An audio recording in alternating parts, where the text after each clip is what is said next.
Halo pemirsa, kembali lagi bersama dengan kami Akademi Ahli Arkam.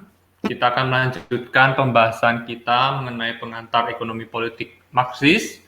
Kali ini kita akan masuk ke dalam isu mengenai problem transformasi. Ya, teman-teman, problem transformasi ini adalah isu yang lebih kompleks dan memunculkan banyak perdebatan ya, bukan hanya di kalangan yang tidak mengadopsi pendekatan Marxis, tetapi bahkan di kalangan para pakar yang mendalami teori-teori Marxis, khususnya teori-teori ekonomi politiknya sendiri, ini memunculkan banyak perdebatan. Bahkan tidak jarang yang melihat bahwa penjelasan Marxis ini tidak relevan. Nah, di sini kami tidak akan masuk jauh ke dalam perdebatan tersebut atau memberikan posisi, tetapi sekedar memberikan perkenalan.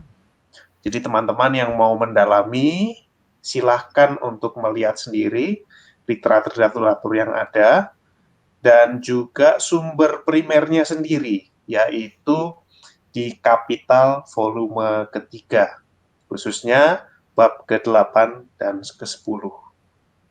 Nah, problem transformasi ini bicara tentang apa, teman-teman?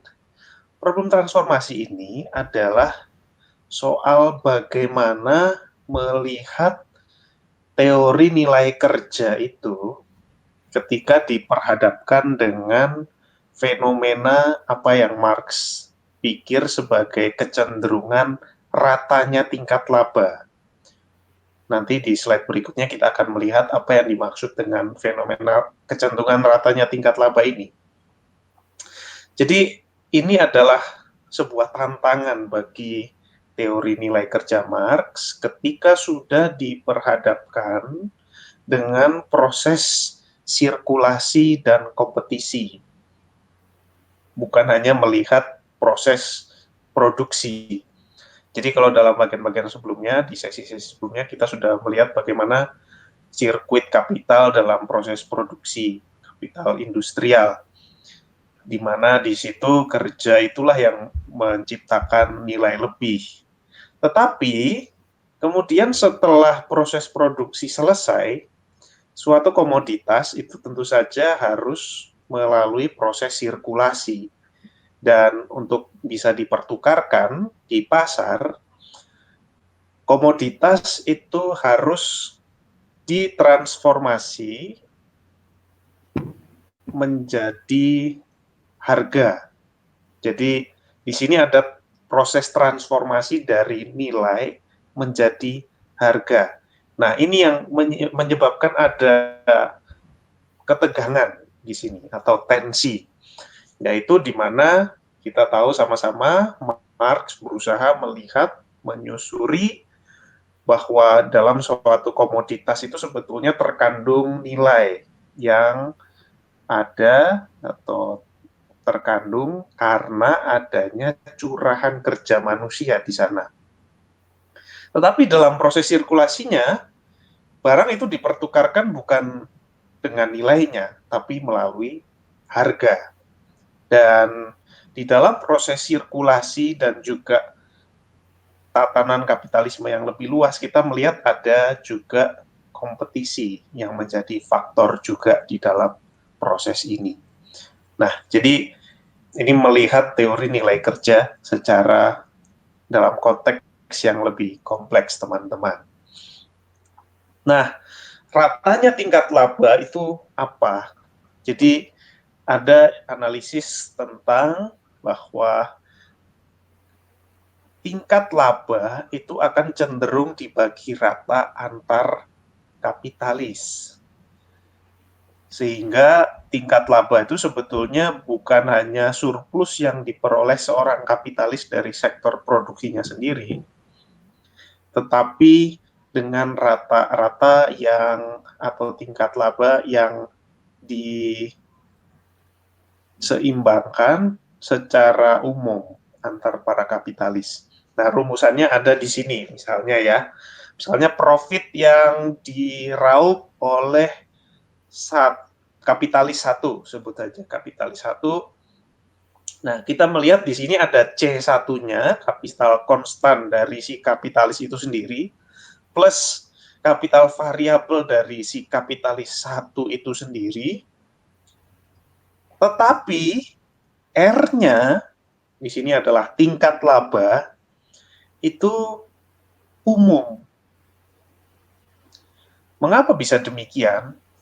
Karena kapital itu cenderung bermigrasi.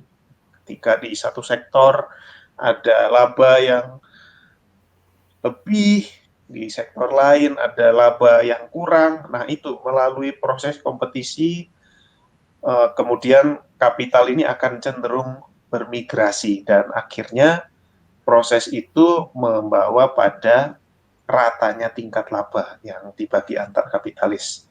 Jadi misalnya tingkat laba itu rata-rata 50%, kapital konstan si kapitalis 1 40.000, kapital variabelnya 60.000. Nah, profit dia secara bisa dikira-kira sebagai 50.000. Begitu teman-teman.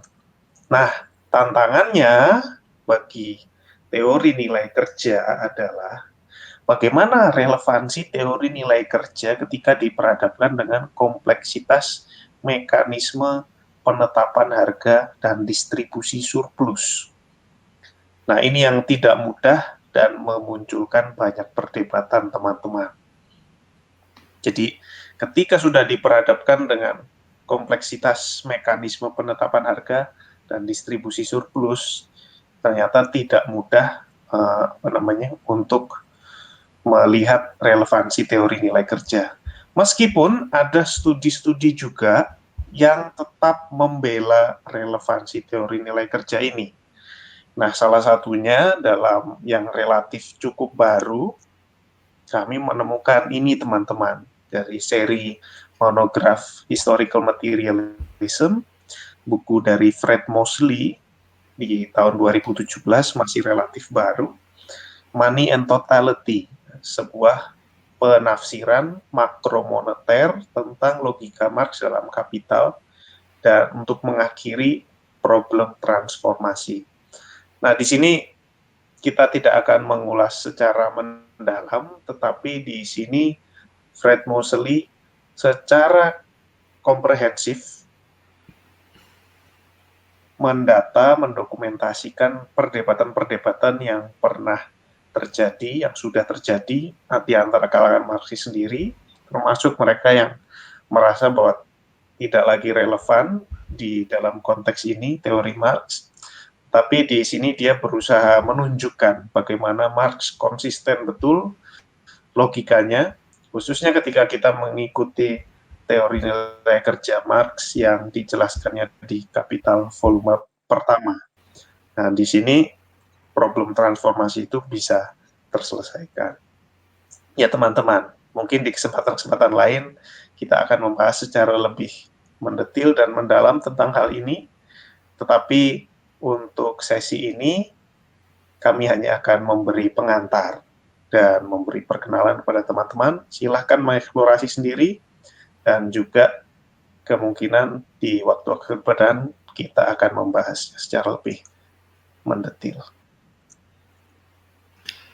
Ya, jangan lupa teman-teman, kami punya akun-akun media sosial, ada YouTube, Instagram, dan Facebook. Teman-teman bisa subscribe, like, follow, komen, add, dan share di sana. Sampai jumpa di pertemuan kita selanjutnya.